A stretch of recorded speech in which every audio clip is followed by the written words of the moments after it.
ഇന്ന് ഞാൻ കാണിക്കുന്നത് വളരെ ഈസി ആയിട്ടും ഹെൽത്തി ആയിട്ടും നല്ല ടേസ്റ്റി ആയിട്ടുള്ള ഒരു സൂപ്പിൻ്റെ റെസിപ്പിയാണ്.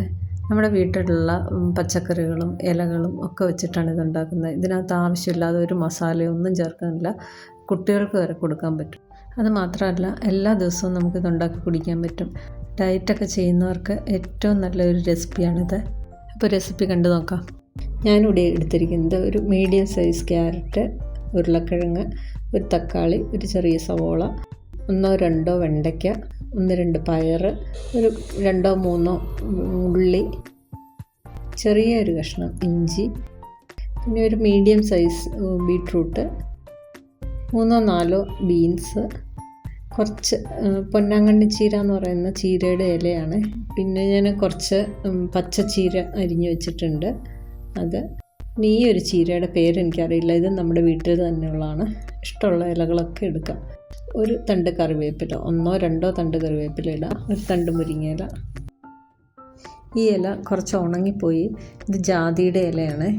നല്ല ഫ്രഷായിട്ട് ഇല കിട്ടുന്നുണ്ടെങ്കിൽ അതിട്ടോ. ഈ ഇല ഞാൻ കുറച്ച് ദിവസം മുന്നേ പറിച്ചുകൊണ്ട് ഫ്രിഡ്ജിനകത്ത് വെച്ചിരുന്നതാണ്. അത് ഉണങ്ങിപ്പോയി. കുഴപ്പമില്ല. ഇനി അതും ഇല്ലാത്തവർ ഈ ജാതിപത്രി ഒരു ചെറിയ 1-2 കഷ്ണം ഇട്ട് കൊടുത്താൽ മതി. ഇനി വേണ്ടത് 1 ടേബിൾ സ്പൂൺ പച്ചമല്ലി, ഒരു 4-5 കുരുമുളകും കൂടിയാണ്.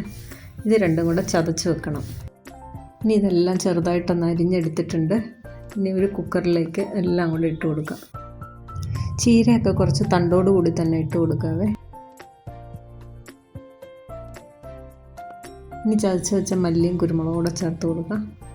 അതിലേക്ക് ഏകദേശം 1 ലിറ്റർ വെള്ളം, അതായത് ഈ പച്ചക്കറിയെല്ലാം മുങ്ങിക്കിടക്കണേ ആ രീതിയിൽ വെള്ളം ഒഴിച്ചു കൊടുക്കാം. ഏകദേശം 1 ലിറ്ററിൽ കൂടുതൽ വെള്ളം ഞാൻ ഒഴിച്ചിട്ടുണ്ട് ഇതിലേക്ക്. ഇതിനകത്തേക്ക് ഇപ്പോൾ ഉപ്പൊന്നും ചേർക്കുന്നില്ല, വേറെ ഒരു സാധനവും ചേർക്കണ്ട. ലാസ്റ്റിൽ ഉപ്പ് ചേർത്താൽ മതി. വെള്ളം കുറച്ച് കുറവായത് കാരണം ഞാൻ കുറച്ച് വെള്ളമോടെ ചേർത്ത് കൊടുക്കുന്നുണ്ട്. ഇനി കുക്കർ അടച്ചു വെച്ച് ഒരു 2 വിസിൽ വരുന്നിടം വരെ വേവിക്കാം. ഒന്ന് ചൂടായി കഴിയുമ്പോഴത്തേക്ക് ഞാനത് ലോ ഫ്ലെയിമിലേക്ക് വെച്ച് കൊടുക്കുന്നുണ്ട്. 2 വിസിൽ വന്നപ്പോൾ ഞാൻ ഓഫ് ചെയ്ത് വെച്ചിട്ടുണ്ടായിരുന്നു. ആവിയൊക്കെ പോയി തണുത്തിട്ടുണ്ടെന്ന് തുറന്ന് നോക്കാം. എല്ലാം നന്നായിട്ട് വെന്തിട്ടുണ്ട്. ഇനി നമുക്കിത് ഒരു അരിപ്പയിലൂടെ അരിച്ചെടുക്കാം. ഇതിലെ പച്ചക്കറികളൊന്നും ഒരുപാട് നമ്മൾ ഉടച്ചെടുക്കേണ്ട കാര്യമില്ല. ചെറുതായിട്ടൊന്ന് ഉടച്ചെടുത്താൽ മതി. അതിനകത്ത് എല്ലാ സത്തും ഇറങ്ങിയിട്ടുണ്ട് ഈ വെള്ളത്തിൽ.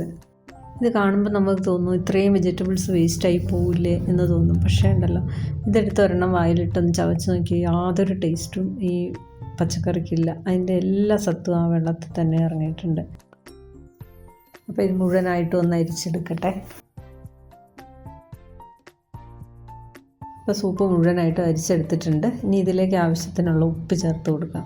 ഇതൊരു ക്ലിയർ സൂപ്പാണ്. ഇതിലേക്ക് നമ്മൾ കോൺഫ്ലവറോ അങ്ങനെ കൊഴുപ്പിനുള്ള ഒന്നും തന്നെ ചേർത്ത് കൊടുക്കുന്നില്ല. നല്ല ഹെൽത്തി ആയിട്ടുള്ള ഒരു സൂപ്പ്. കുട്ടികൾക്കൊക്കെ നമുക്ക് കൊടുക്കാം. അതുപോലെ നമുക്ക് എല്ലാ ദിവസവും ചായയ്ക്ക് പകരം ഇങ്ങനെ സൂപ്പ് ഉണ്ടാക്കി കുടിച്ച് കഴിഞ്ഞാൽ ചായ നമുക്ക് ഒഴിവാക്കാൻ പറ്റും, മധുരവും ചായയൊക്കെ. അപ്പോൾ എല്ലാവരും ഇതൊന്ന് ട്രൈ ചെയ്ത് നോക്കണം. നല്ല ടേസ്റ്റി ആയിട്ടുള്ള, ഇത് ഈസിയാണ് ഉണ്ടാക്കാൻ, പക്ഷേ അതിൻ്റെ ടേസ്റ്റിന് ഒരു കോംപ്രമൈസും ഇല്ല കേട്ടോ. നല്ല ടേസ്റ്റാണ്. ഒരു പ്രത്യേക ടേസ്റ്റ് ഉണ്ട് ഇതിന്. വളരെ സിമ്പിളല്ലേ. അപ്പോൾ വീഡിയോ ഇഷ്ടപ്പെട്ടിട്ടുണ്ടെങ്കിൽ ചാനലൊന്ന് ലൈക്ക് ചെയ്യാനും സബ്സ്ക്രൈബ് ചെയ്യാനും ഷെയർ ചെയ്യാനും മറക്കരുത്. പുതിയൊരു വീഡിയോയുമായി വീണ്ടും കാണാം. താങ്ക്